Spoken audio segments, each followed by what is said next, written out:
de descubrimientos, no solamente porque los españoles llegaron a estas tierras, sino también por todo aquello que los indios conocieron sobre Occidente. En el proceso de mestizaje que duró muchos años, el resultado más importante fue el desarrollo de una lengua que, aunque heredada, era diferente al castellano traído por los españoles. La literatura indígena se remonta muchos años atrás de la colonia y se conformó por leyendas literarias presentes en la tradición oral de los diferentes pueblos indígenas. ¿Sabe de qué países de Latinoamérica es la leyenda del Yurupari? No, ni idea, es así, corchada. Creo que es peruano. Yo creo que debe ser una leyenda amazónica, ¿no? De manera que debe ser de los países que pertenecen a la parte amazónica. La leyenda del Yurupari de la Amazonía colombo-brasilera fue una de las más difundidas y es considerada una de las obras literarias más antiguas de la literatura colombiana. Cas de Indias. La expedición de Cristóbal Colón consolidó la expansión mercantilista de España e inició el proceso de conquista continental más grande de la historia. Él creía haber encontrado una región escondida de Asia o las Indias, razón por la cual empezaron a llamar indios a los nativos americanos. En el afán de enterar al resto del planeta de sus nuevos descubrimientos, soldados, clérigos y sacerdotes incursionaron en el mundo de la escritura sin tener siquiera conocimiento de escribanos. Así nació este género literario conocido como las Crónicas de Indias. ¿Sabe usted qué son las Crónicas de Indias? No, señor, no sé.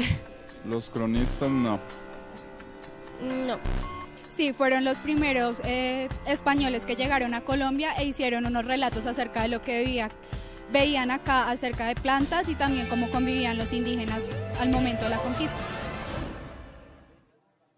Las Crónicas de Indias eran textos en los que la fantasía y la realidad se mezclaban para dar cuenta de las travesías vividas por los españoles en tierras americanas. Se convirtieron en el medio principal de comunicación entre aquellos que estaban en el territorio haciéndose el poder de tierras indígenas y aquellos que desde sus despachos en el Reino de España dirigían y ordenaban a favor de la corona española.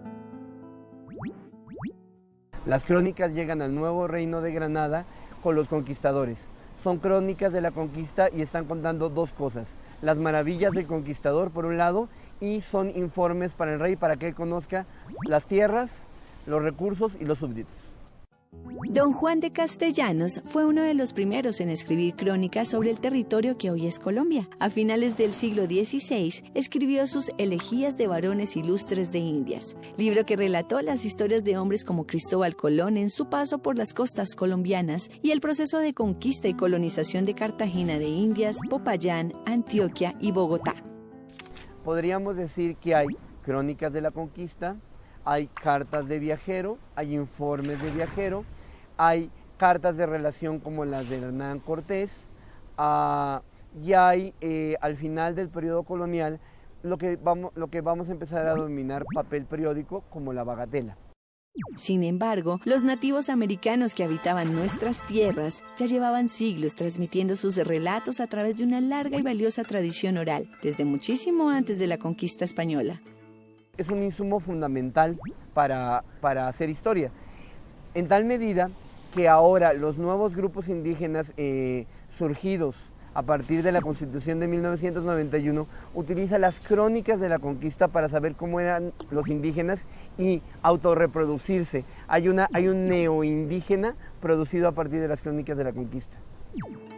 Años después de la conquista, los indios que habían aprendido a leer y a escribir emprendieron su propio camino en la escritura de las historias nativas, crónicas que contaban las mismas historias de la conquista, pero vistas desde los ojos de los indígenas, empezaron a aparecer por todo el continente. Ávidos de hacer parte de la historia escrita y con todo el conocimiento ancestral de sus culturas, los indígenas se apropiaron de las Crónicas de Indias. Uno de los cronistas indígenas más reconocidos fue Felipe Guamán Poma de Ayala. Su gran obra, El primer Nueva Crónica y Buen Gobierno, de 1189 páginas y publicada a principios del siglo XVII, se convirtió en la más larga crítica escrita sobre el dominio colonial español producido por un indígena durante el periodo colonial. Las crónicas son importantes porque son un punto de referencia hecho por el conquistador que necesitamos para elaborar la historia científica que ahora debemos construir en nuestro presente. Las Crónicas de Indias fueron uno de los legados más importantes de la conquista española y son consideradas la puerta de entrada de la literatura canónica al territorio latinoamericano. La gran primera crónica de Indias fue el diario de a bordo de Cristóbal Colón.